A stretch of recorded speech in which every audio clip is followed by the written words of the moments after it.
Good morning, televiewers, and welcome to this edition of the news here at the DBS television with me, Mahngeh Vernasius Fola. We begin the news with this press briefing where the Minister of Communication, Issa Chiroma Bakari, yesterday communed with the press in relation to the October 1 outburst in the two English-speaking parts of the country.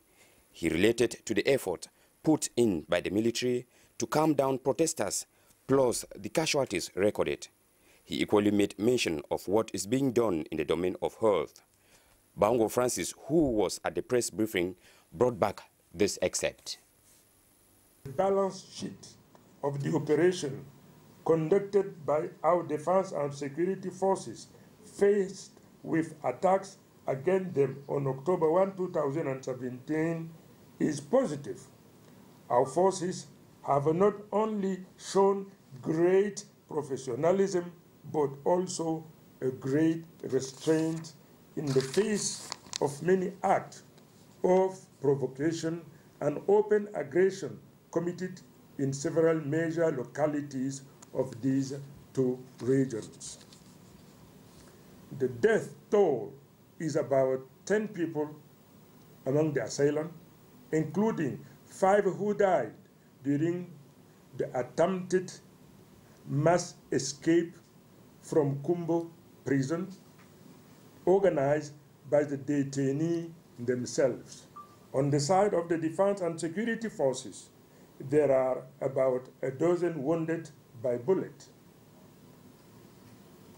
They have been provided medical attention by the military health services.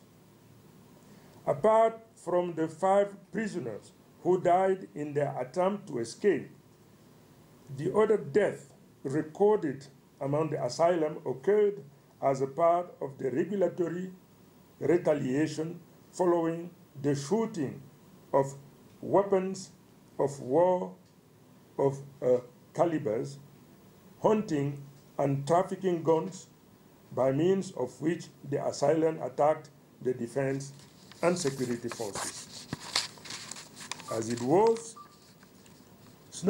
snipers, gun-pointed, and systematically opened fire on the element of the defense and security forces.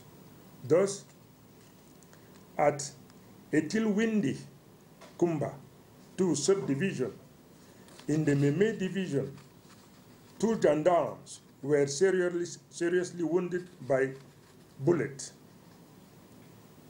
It was in these circumstances that one of the 5 assailants was killed. In Bangwen, in the Coupe Manengumba division, the commander of the gendarmerie brigade was wounded while on intervention.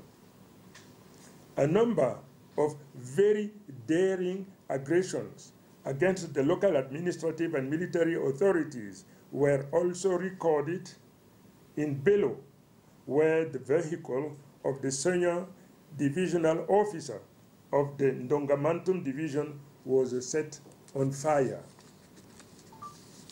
In several other localities, the vehicle of the administrative authorities as well as the intervention vehicle of the defense and security forces were stoned or burnt into large numbers. Significant damage to property in the public domain was recorded. DO and sub-DO offices, hospital, court, building of regional and divisional services. Several asylum and other terrorists were arrested. It should be noted that among those arrested, there are several individuals, in fact, recidivists, who had just benefited from the arrest of charges recently ordered by the head of state. Another 200 people from neighboring Nigeria were trying to cross the frontier by force at Ekok. They were pushed back by the Gendarmerie Nationale on the Cameroonian side, aided by the Nigeria arm posted there on the Nigeria side. In other news, every year teachers the world over are celebrated this month of October. The following paper looks at the primordial role of teachers in the society and concludes that we need to give to teachers what is their due in the society. That report. Teaching is one of those professions that is considered the core of the society. It is the cradle of every other profession, for professionals in other fields were molded by teachers. In order to be a successful man in life, you have to pass through a teacher. Be it a doctor, a professor, a lawyer, a teacher you will start in class and you are being taught by a teacher. It is for this reason that the international community decided to dedicate a day for these nation builders. Teachers' Day is a day in which they recognize the work of a teacher in the society and the world at large. This particular day is granted to the teacher, is given to the teacher so that they can know that they are important personalities in the society. And so the 5th of October is set aside every year to celebrate the teacher. Given this pride of place, teachers carry out their duties amidst a lot of difficulties. Some of them identified the diversity of students they teach as a setback. The students come to school from different homes and different backgrounds. The way they are taught at home, the way they are trained are different. So when they come here, to put them in a classroom and let them have a harmonized education, it's very difficult. Here in Douala, Francophone students who are in the Anglophone system of education, that is the first problem that we face here in Douala. Because we see that their accent, the way they pronounce is very different from a pure Anglophone child. You see that in order for you to explain something for them to really get it, you are going to take a lot of time because you really want to impact knowledge into the student's head. To others, the continuous change of the syllabus is one of those difficulties. Continuous change in syllabuses that the teachers are experiencing to adapt, it's always very, very difficult. The behavioral pattern of some students is a problem to some. Some students are, I don't know if I can say nonchalant or not well behaved or not properly brought up. I don't know how I can term them. But there are some students who always like not only being noisy or a nuisance to class. Some will want to make fun for others to laugh. Then there is the perennial issue of finance. Les difficultés que mes enseignants rencontrent. The difficulties teachers in this zone encounter is mostly with salaries. Our fees are not high, and we cannot call what we give them a salary, but just a motivation for them. Teachers receiving 50 to 60,000, given the high cost of living here in Douala, cannot give their best. They have to pay their rent, bills and eat. This is the main difficulties that teachers face. Given the unavoidable position of a teacher, the society is called upon to give to Caesar what belongs to him, and as such, to the teacher his due. Cameroon will today welcome the Flying Eye Hospital, a non-governmental organization that has as objective to upgrade the medical knowledge of some 78 ophthalmologists in the country, as well as treat some 235 cases of eye complications. They will be in the country for a period of 1 month, as Mahngeh Francis reports from Yaoundé.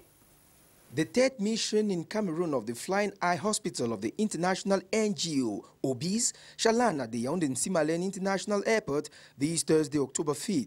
Public Health Minister Andre Mamafuda in this exchange revealed that the plane hospital that shall stay in Cameroon for 1 month shall serve two main purposes. The first and most important is upgrading the capacities and knowledge of 78 ophthalmologists in the country to new techniques and then treat some 235 patients with eye complications. Specialties to be treated here shall include cataract, glaucoma, retinal pathologies, and oculoplastic surgeries. With already 2 missions in the country, in 1991 in Douala and 2013 here in Yaoundé, the Flying Eye Hospital has good records. The Flying Eye Hospital, a real flying hospital for eye care, has a state-of-art equipment for hand-on training, a website platform that provides access to telemedicine program, enables to continue distance training and mentoring. The last mission carried out in Cameroon in October 2013 for 3 weeks was particularly successful with the following data. 72 health personnel were trained and 123 patients were under care.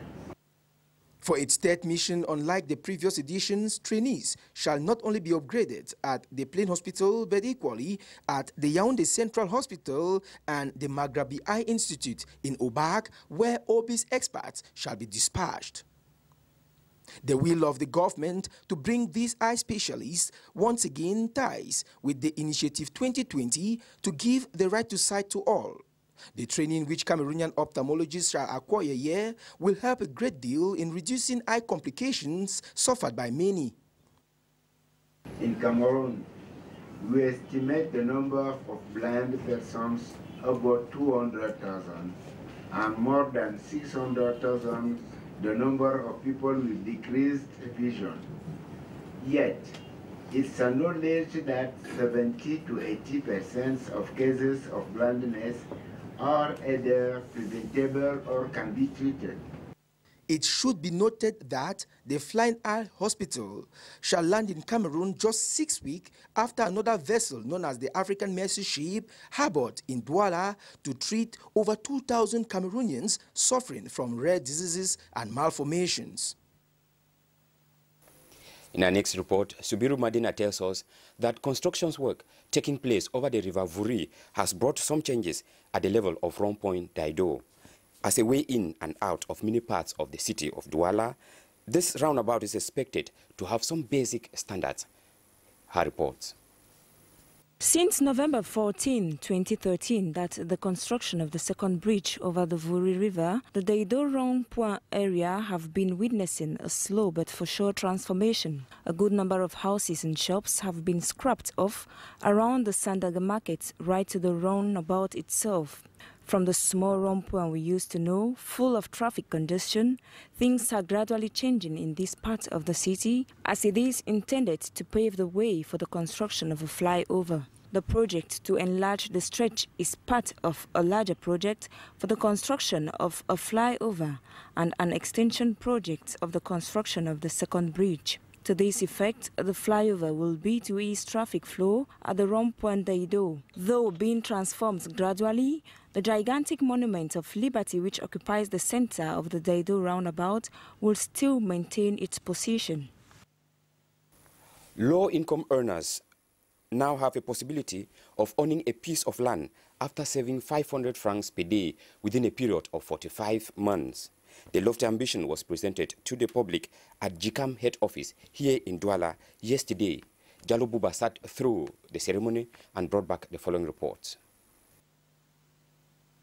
A public-private partnership entered into by the Ministry of Housing and Urban Development with Mipromalo to enable people to buy plots of land with total security. They say the idea is aimed at favoring people to own land, especially low-income earners who have the possibility to save 500 francs or 1,000 francs daily for a period of 45 or 23 months and become owners of a titled plot of land thanks to the program Accommodation for All. Interested persons can open their saving accounts with one of the mobile telephone companies. The different plots for this purpose are found in the peripheries of Douala and Yaoundé, and the cheapest cost 3,000 francs per meter square and 4,500 francs respectively. This loud-sounding plan, if executed as presented, then it will definitely go a long way to reduce the acute shortages of housing in towns and cities in the country today. We now talk sports. The governor of the West region has installed the organizational committee for the upcoming 2019 African Cup of Nations.